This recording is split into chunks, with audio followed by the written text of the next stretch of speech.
people who have money who are not happy and are not fulfilled. Having said that, I've been happy when I was poor, and I've been happy rich. Happy rich is far better, I can promise you that. But it is not the gateway to happiness. I'll give you an example. Show me a father or a mother with $100 million in the bank, but no purpose, no calling, no contribution in their life. They've got a child at home that's, God forbid, dying of leukemia. Do you think that that's a happy and fulfilled person just because they have money? You have another parent, and they have no money. They make $60,000, $70,000 a year, but they're a school teacher, let's say, or a nurse, and they're fulfilling their purpose. They're making a difference in the world. They're making a contribution, and they have healthy children. Who do you think is more happy and fulfilled? And so clearly, there are elements of our life that are far more important to creating happiness and fulfillment than just money. And so, now having said that, people say all the time, material things won't make you happy. I can't disagree with that more. In fact, we have all the evidence in the world of knowing that. I'm living here oceanfront now. Living by this ocean makes me happy, right? Ladies, if you've ever bought an outfit or a pair of shoes or a car or any material thing you've wanted in your life, you're happy when you buy them. Guys, you ever got that suit you want or that shirt or whatever it might be material-wise, or that watch you wanted? Of course it made you happy. The question is not whether it makes you happy, the question is whether it fulfills you. So you need to begin to make a distinction in your life between happiness and fulfillment. Happiness is fleeting, it's short term. I'm not happy every day I live here oceanfront. I've had many unhappy days in this magnificent place. Happiness is conditional. Happiness is fleeting, it comes and goes. And by the way, you want it to. If you are happy every single second of your life, the bliss of it wouldn't affect you like it does. We want the ebbs and flows of life. The downs in our life make the highs so much sweeter. I can promise you that you don't want to be happy every single second. What you do want to seek, though, is fulfillment. Material things, living oceanfront, having jets, having Ferraris or Rolls Royces, they can make you happy short term, but they will not fulfill you. And so what we're going to talk about today is both getting happiness and fulfillment. Let me be very clear with you. If your desire is to become wealthy, is to become rich, is to have all the material things in life, because it was one of mine, I can tell you, I wanted to live here oceanfront. I wanted to have a lakefront home. I wanted to take care of my parents. I wanted to fly private. Then I wanted my own jet. I've had a Rolls Royce and I've had a Toyota, and I can tell you up front, I'd rather drive the Rolls Royce. So that doesn't make you shallow. That means that you have goals and you like the finer things in life. And for many of you listening to this, that's something you're going to chase. And I want you to have those things. For some of you, those things don't matter to you at all. You just want to make a difference. You want to make a contribution. And I can tell you, the material things in your life don't matter, and that's perfectly fine. But for those of you that want to chase the material things, I want you to have them. But by no means am I going to let you think, because I've been there, that somehow that's going to fulfill you. Because guess what? You have to bring you with you everywhere you go the rest of your life. You have to bring you on your jet. You have to bring you to your oceanfront house. And if you don't love you, if you don't like you, if you don't believe in you, if you're not experiencing the right emotions about you, you bring all those emotions with you to these places you go. So I think learning the strategies of being happy and fulfilled prior to having all these material things will serve you, because I have so many friends and I know so many people that have accomplished all the material things in their life, and those things made them happy short term, but they're living an unfulfilled destination here on earth. So let's talk about that for a minute. The caliber of your life is literally linked to the caliber of emotions you experience on a regular basis. So take an inventory of that for a second. Over the last day, week, month, and year, what are the majority of the emotions you experience? Are you enjoying the emotions? Do you experience the emotions of joy, fulfillment, peace, contribution, ecstasy, passion, certainty, faith, strength? Or are you experiencing more regularly the emotions of fear, anxiety, depression, stress, pain? Take an inventory of those emotions, and I can promise you, if you have more of passion, more of strength, more of joy, more of contribution, more of peace, compared to having anxiety and pain and stress, the caliber of your life is higher with the people that have those emotions. And so it's being conscious that our emotions dictate the caliber of our life. It's then being conscious of what emotions are we experiencing most regularly. And then next, what emotions do we want to experience? What are the emotions you wish you were experiencing on a regular basis? And take an inventory of what those are. Make a list of what those emotions are and begin to seek them, begin to pursue them, begin to be intentional about finding them, And you'll begin to see them more and experience them more just by taking control of the intention of having them. That's the first step, is taking an inventory, being aware that my emotions dictate the caliber of my life. The emotions I want are these 3, these 5, these 7 on a regular basis, and be intentional about pursuing them. You know, Emerson has this great quote where he says, "We are what we think about all day long." I would amend that to, we are what we experience emotionally all day long. Now, oftentimes what we think about dictate what our emotions are. And so I can tell you that I believe the pathway to fulfillment, not just happiness, because the ultimate destination in life is fulfillment. We're all chasing that. We're all pursuing fulfillment. That's the ultimate emotion, is fulfillment, in my opinion. At least the one I want is fulfillment, because it embodies all of the powerful emotions. And so how do we become more fulfilled? I can tell you that I believe the pathway to fulfillment is by contributing to other people, being in service to other people. Chasing your passion and your purpose in the service of other people leads to fulfillment. Let me tell you the pathway, I think, to contributing to other people and truly fulfilling your purpose. Because if you can match being happy with all the short-term things you want to achieve in your life, achievement can be a destination, achievement can be a level, achievement can be a promotion, it could be a certain amount of money, it could be an accomplishment, it could be a home, it could be whatever it is. Achievements make us happy. Contribution matched with achievement is fulfillment. And so I want you to take an inventory. The most fulfilled people I know use the gifts they were given in their life towards the service and contributing to other people. I want you to hear me. People say, I just don't know what my passion is. I don't know what my purpose is. Your purpose is often found through identifying what your giftedness is and then how you can use those gifts to serve other people. And so it's hard for most people to give themselves any credit, but let me tell you something. You were born with natural gifts that were given to you that are special to you. You see the gifts of other people. See, certain gifts put you on TV. Good looks, unbelievable athletic ability, right? A great singing voice. These are the gifts that can put you on television. And so most of us think those are the most important gifts in life, are only the ones we see on television. See, and then we think because we might not possess those specific gifts, we are not gifted. Let me say to you very explicitly, you were born, and I know this, with unique special gifts that are just yours. You were born for a reason. You were born to make a difference. When you were a little boy or a little girl, there was a time in your life where there was somebody who believed in you. They looked at you like you were special. They knew you were unique. Maybe it was a parent or a grandparent or a school teacher or a coach or an auntie or an uncle. But they looked at you a certain way and you just knew they knew you were special. They saw what I call the Christ in you. They saw the gifts in you. And maybe as you got a little bit older, you've forgotten what that feels like. But I can tell you, it was the greatest feeling in the world, isn't it? In fact, if you pictured that person's face right now that made you feel that way, you'd begin to almost get emotional because they made you see the gift in you. They may not have known what the gift was, but they made you feel special. Your uniqueness, your specialness is these gifts you were given. And by the way, be very aware of what they are. Your gifts could be your nurturing ability, your kindness, your intensity, your passion, your voice, your looks, your art skills, your ability to problem solve, your listening skills, your speaking skills, your peace, your faith, your concern, your intensity, your physical strength, right? Your ability to write, your ability to think, your ability to care, your ability to be there for people, your work ethic. There are literally thousands of gifts, and I promise you, if you begin to ask yourself some deep questions, you begin to understand your desire to help people, your intentions, your sense of humor, your patience level.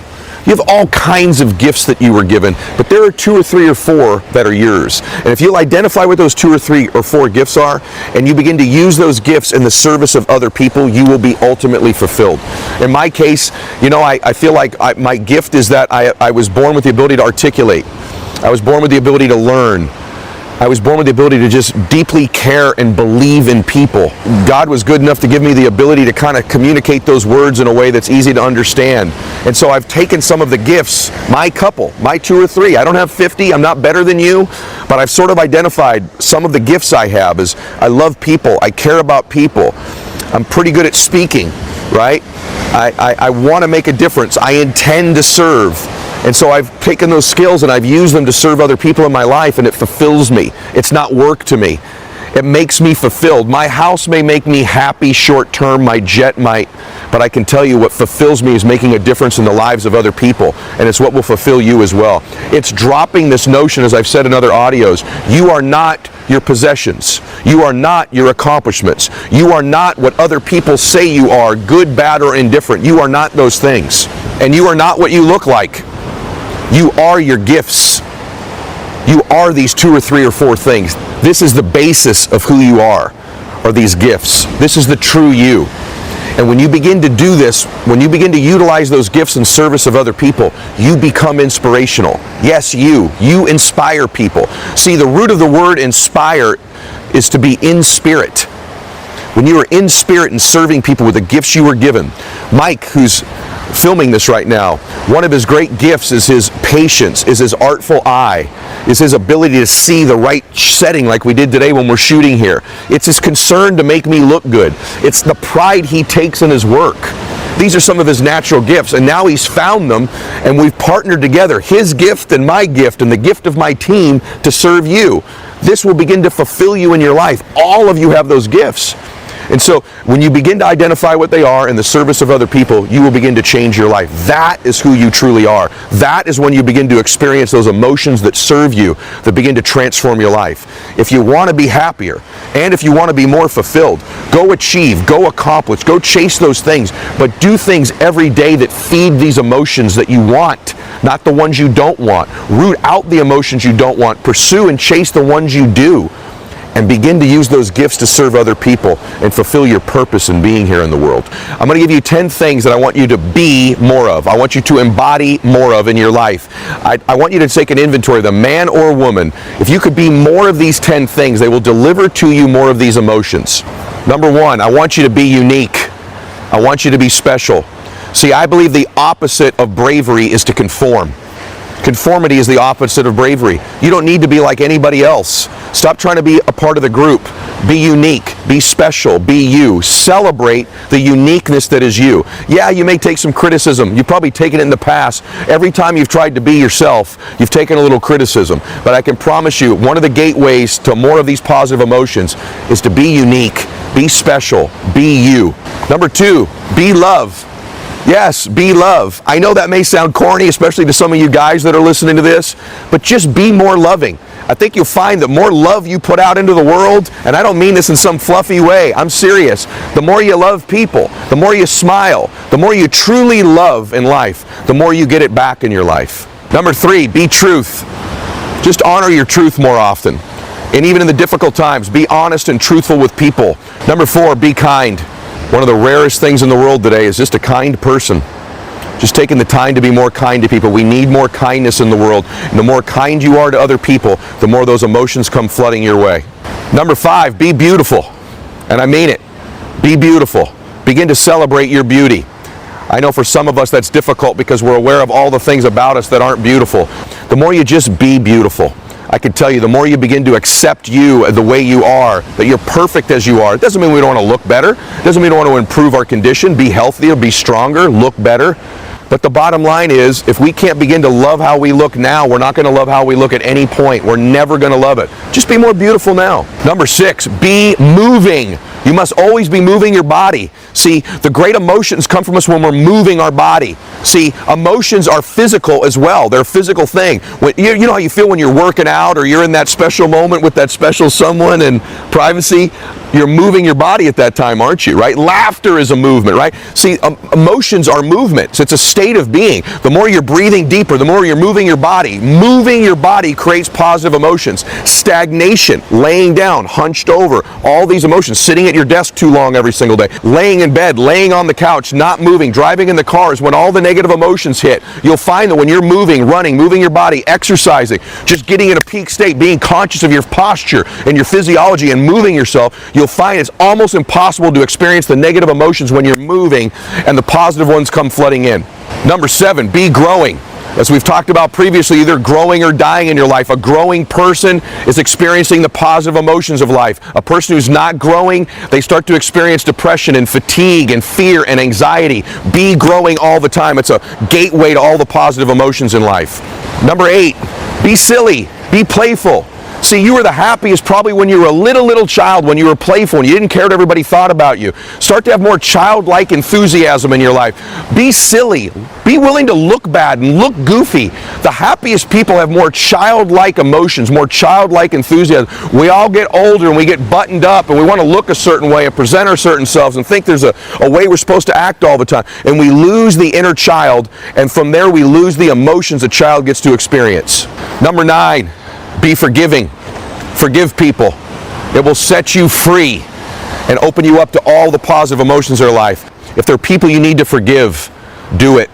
It's your lack of forgiveness that's holding you back from getting these positive emotions. It's holding on to this thing you're holding over somebody, even though you think they may deserve it. If you don't forgive them, you've blocked yourself. You've cheated yourself from all the joy, all the peace, all the passion in your life, as you're holding on and not forgiving somebody. That lack of forgiveness is giving you the anxiety and the stress, and it's blunting your access to the best emotions. Be forgiving. And then number 10, be courageous.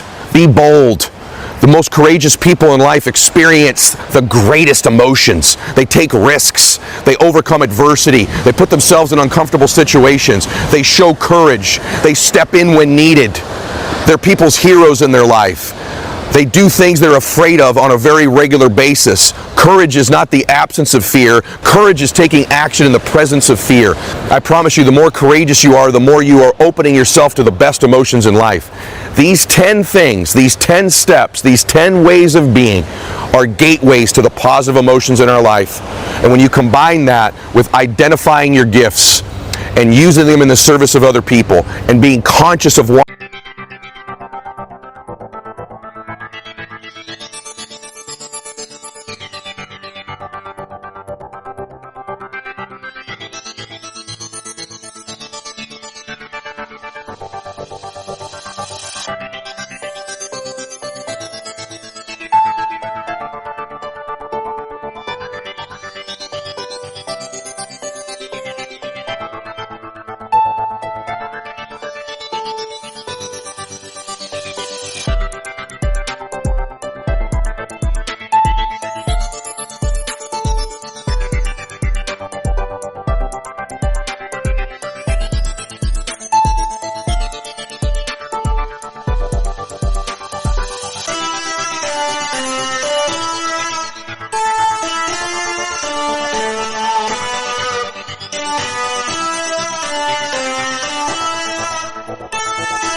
these emotions, your entire life is going to transform. I hope you enjoyed today's program.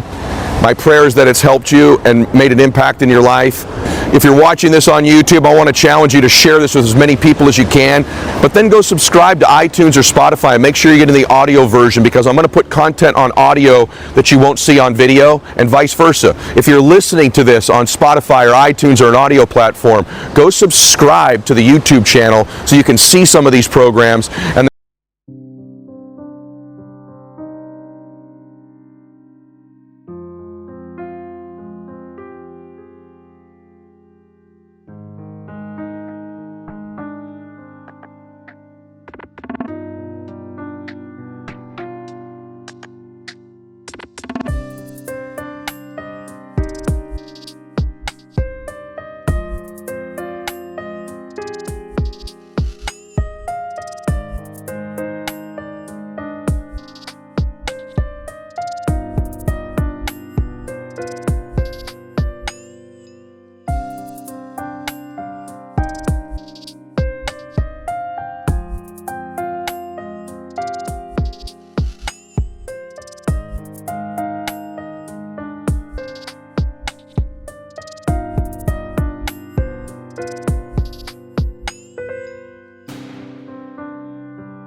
That also, I'm going to put content on YouTube you're not going to get on the audio platform. And lastly, remember, every day I want to engage with you more deeply. I read your comments. It's me reading them. I'm liking them.